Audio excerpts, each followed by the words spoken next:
Okay, this last video is going to be on page 25 of the notes. It's the first problem on the homework, actually. I just wanted to run through one of these with you to show you a little more about what it's going to look like.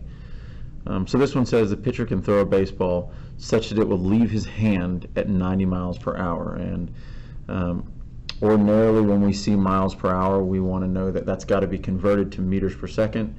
And we could take time to do that, but I don't really want to do that right now. Just know that 90 miles per hour is equal to 40 meters per second. That's what you would get if you converted it. It says, if while still in his hand, the pitcher can accelerate the ball from rest at a rate of 45 meters per second squared, how long does it take him to release the ball? Okay, so what we need to do when we're working these problems is use the guess method, G-U-E-S-S. Remember, the G part is the givens. Look at what we're given. So we go along here. Here's our first number. 90 miles per hour is 40 meters per second.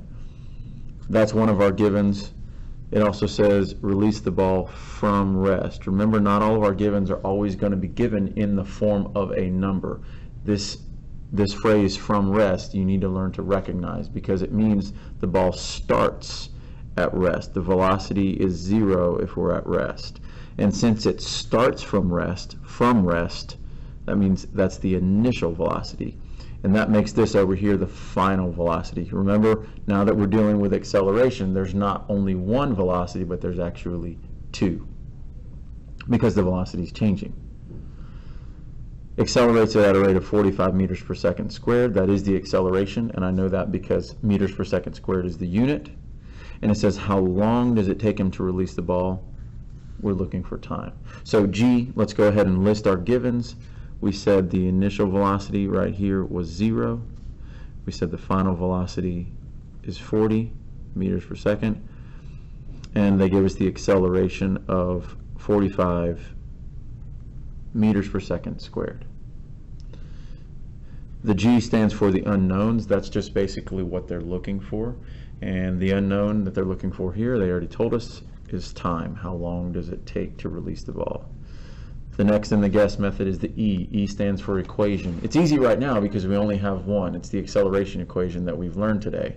But ordinarily, to get the equation, you would look at your givens and your unknowns and basically find the equation that has all those things in there. And if you notice, the acceleration equation does fit that bill. A equals VF minus VI over T. It also happens to be this one as well. This is one of the kinematics equations we're going to deal with later. For now, we're going to use this one. I'm going to use this one. So writing the equation down without numbers is very important. Right? And then the last step is going to be to substitute and solve the SS in the guess method. I like to do that all in one step. So let's go ahead and substitute. Sometimes we draw arrows just to show us where things go. 45 is A, 40 is VF, and VI is 0. So we go 45 for A equals 40 minus 0 over T. We don't substitute anything for T because that's our unknown. That's what we're looking for. So we can clean this up a bit because 40 minus 0 is just going to be 40. That means the minus 0 part basically goes away. And now we have an equation 45 equals 40 over T. You might be able to recognize at this point that this is basically a fraction equal to a fraction.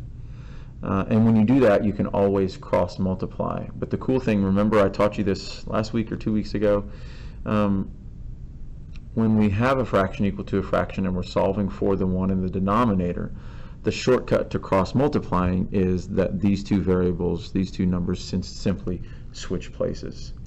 So if we switch those, we basically get a new equation that says T equals 40 over 45.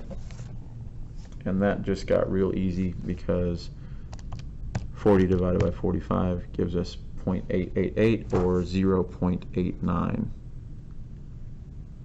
And it's a time. Time is in seconds. There's our answer for the first problem on page 25.